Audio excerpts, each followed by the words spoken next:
Not your average tabletop. Woohoo! Welcome to Not Your Average Tabletop. I'm Zach, and today I'm going to be unboxing CloudAge. And this is a game from Alexander Pfister.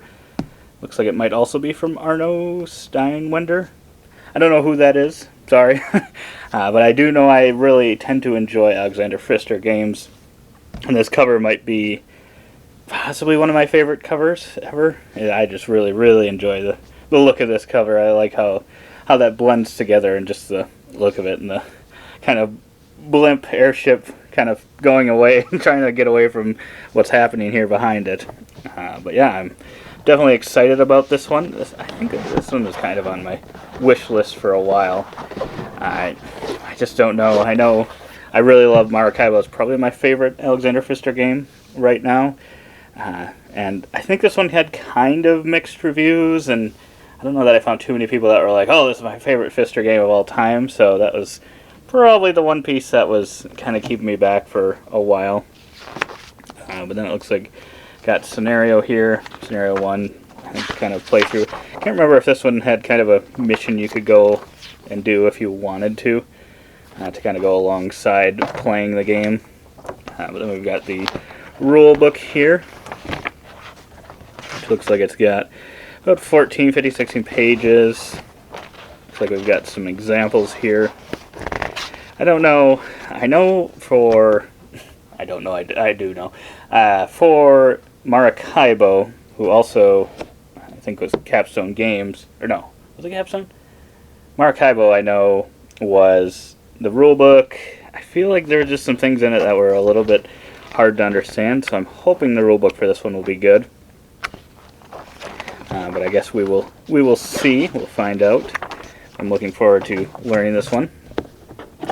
Then we've got some punch boards here, so you'll have your own player board ship here, and you've got all these tiles. I think you can punch some of them into here for like bonuses, things that they can do.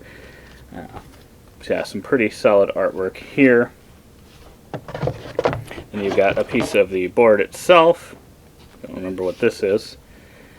But yeah, the board itself, you're going to be going across, doing some grid movement. And another little track thing you'll be following here with some victory points along the outside, or victory point tracker. And yeah, just some really cool looking tiles. Oh boy, just popping right out. And another sheet here as well with more of the kind of board that you'll be putting out. Some different tokens for 5 of the resources, I'm assuming. And another player board. Another piece of the track. I like the look. I like the artwork that's used in this. It's doing a pretty good job at taking kind of a deserty feel and making it kind of pop out and shine a little bit. I always like when that happens. We got the yellow ship here. So yeah, a lot of cardboard, a lot of cardboard in the game. Let's get into these cards because I know that's the part I'm going to struggle with the most, getting open.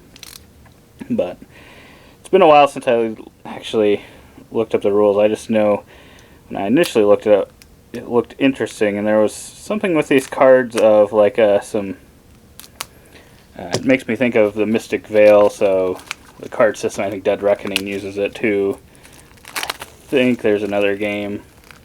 Thunderstone Quest? No, I don't think that uses it. That's a John DeClaire thing, I believe, where... Okay, I don't remember what these... I don't think it was these cards. I don't remember what these ones do.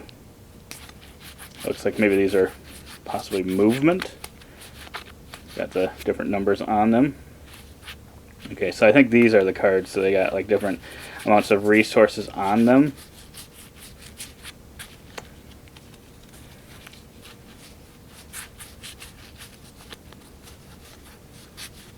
Yeah, these cards look pretty cool. But then we got... Where are they?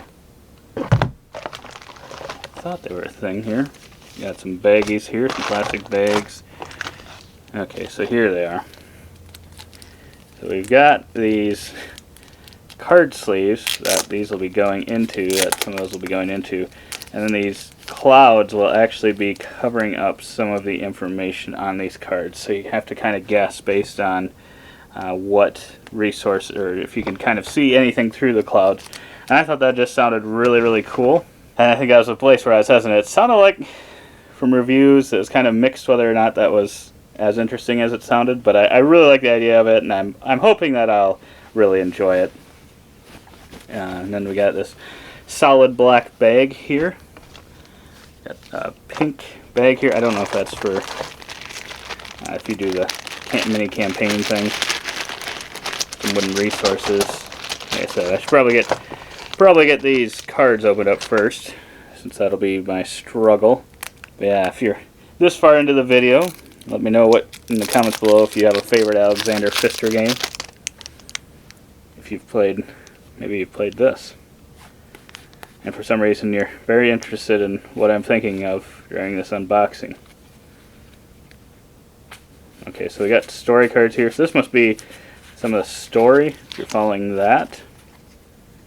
I don't know if all of this is story. This could potentially be. Like I said, it's been a while since I looked at how this was played and how these interact. I don't think you had to follow it, so I don't know how that'll interact with it. Because I know Maracaibo also has like a little story thing you can do. I think we played 1 or 2 games of that. I don't know that we've went back to it yet or not, but I think that kind of changes things up a little bit. It seems like. I don't know if it was anything major or anything like overly like game-changing, interesting, but it changed things up at least a little bit. Yeah, I cannot remember if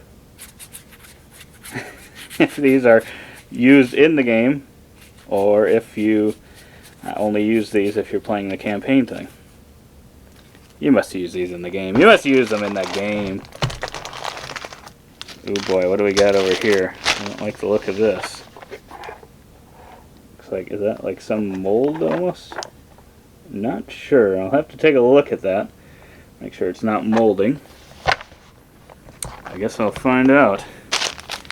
But then we got some wooden pieces here. Little water droplets. Those are pretty nice.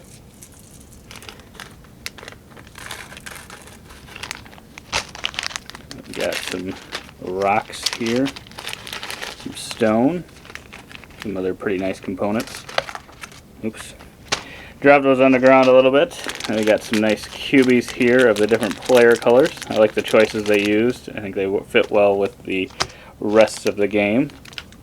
And it looks like some kind of trackers, some lightning bolt looking ones, and some hexagons. Those are pretty cool. And then we've got your little airship that you're going to be moving around the board with, and some small little discs and some larger discs. So it looks like they are all kind of the same, just the different colors. Have the screen printing, which is a nice little feature. Yeah, this looks pretty cool. Yeah, I think that's everything inside the box. So I'm excited to try this one out. We'll be putting up a first impression video up alongside this when we get a chance to play it. But otherwise, we hope to see you on the next one. And as always, don't forget to keep on nibbling on our content.